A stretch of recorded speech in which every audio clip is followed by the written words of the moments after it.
The question is, should he have done that? It's one thing for the coach to make that decision after game one. Should Giannis have been in there saying, guys, I'm going to get him. I don't care what the coach says. I don't care what anybody says. I'm going to go shut down Jimmy Butler. So here's what happens when you got these superstars like Vince Carter. You can get a ball too late. Remember we was talking about James Harden earlier? Vince had this look in his eye where he'll come push you out the way. He'll palm the ball on one hand, and he'll do like this, put on his hip, and you know he's about to go to work. The same thing with Giannis, right, defensively. In our minds, they're paying other people to play guard, right? Where's Wesley Matthews? Where's Middleton? Where's Hill? What's up, Come on, man. One thing. For one game? I hear you, but who's the defensive player of the year? Giannis. And at that point, when you need a stop, what better situation than to have the defensive player of the year on your team to go get you a stop? That's all I'm saying. Jacoby, why are you calling a 20? Pay whoever you want to pay. Jalen, Vince, between the two of you, you have about 450 years of experience in the NBA. Between the two of you, you've played for every single team in the NBA. But I have to respectfully disagree with you here. Look at these numbers. The Bucks have the best defense in the NBA. Do you know why? Because they pack the paint. They're the best defensive rebounders. They have the third most blocks in the league. They give up the least amount of points in the paint because they bring Giannis into the paint, they bring Lopez into the paint, they let you shoot threes. Just because Jimmy Butler hit a couple threes, who's not a great three-point shooter, by the way, they're not going to completely just throw out their defensive philosophy because in game one, Jimmy Butler hit a couple threes. You might see him switch on to him, but you want Giannis and Lopez in the paint. That's what you want to do. Go ahead, Vince. That's not what I'm saying. What I'm saying is when I need a stop, with his length, his athletic ability, and the defensive player of the year, if we're going to lose because our best defender was guarding the hottest player on the court at that moment. If I'm the coach, that's what I'm saying. I say, hey, I got it.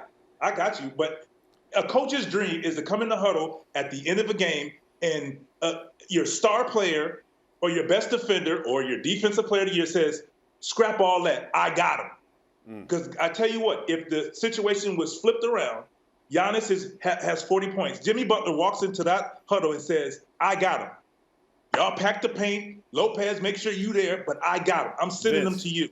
Vince, let me tell you how it's going to play out. You're going to need that stop at the end of the game, right? You're going to put Giannis on Jimmy Butler. Giannis is going to use his length. Jimmy Butler's going to rise up to shoot, and he's going to miss. And then Bam Adebayo is going to dunk the rebound because there's no one in the paint because Giannis is too far from the hoop. That's how it's going to play out. Lopez? Jalen, what do you think? Because Kendrick said the same thing that Vince Carter is saying. He's saying that he told the story earlier, Kendrick told the story earlier, that Kevin Garnett, when he was Defensive Player of the Year in a playoff game against LeBron, when LeBron was going off, Kevin Garnett went in the huddle and said, Doc, forget everything else. I got LeBron. And that's what he wanted Giannis to do. But he also played with two other Hall of Famers. I saw Paul Pierce in a lot of that footage and Ray Allen in a lot of that footage and Tony Allen in a lot of that footage as well. That's my point. So therefore, you have to allow guys to play their role. You can't just be the best player. I can't play with Reggie Miller or Vince Carter and they take every single shot.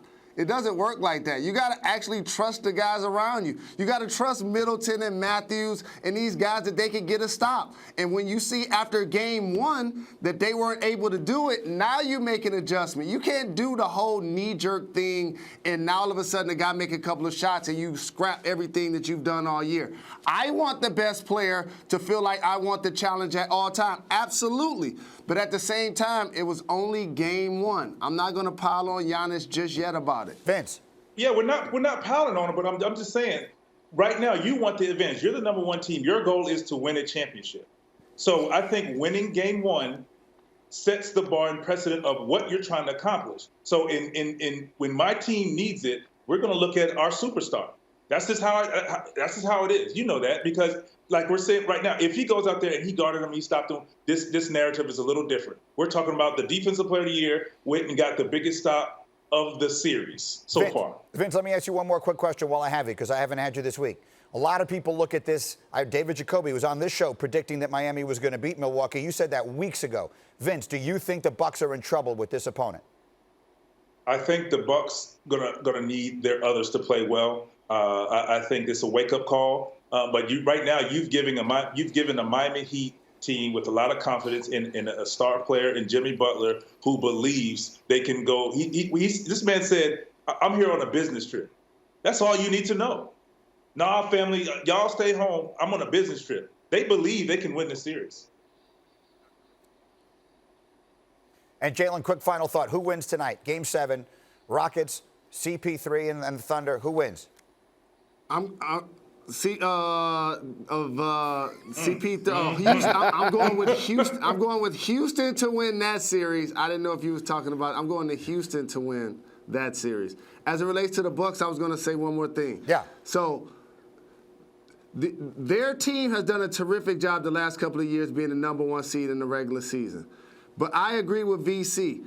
When you look at the Miami Heat, the reason why a lot of people felt like they will win, not because that they're necessarily more skilled, is people feel like they're tougher. So if you're the Bucks, you got to play tougher. Miami, scrap the stat sheet. They trying to bully you. Crowder, Bam, that's what VC is talking about. They're trying to bully you. So that's what Milwaukee has to bring the fight to the game. I don't think they go down 0-2. I'm taking the Bucks. Thank you for watching ESPN on YouTube. For live streaming sports and premium content, subscribe to ESPN+.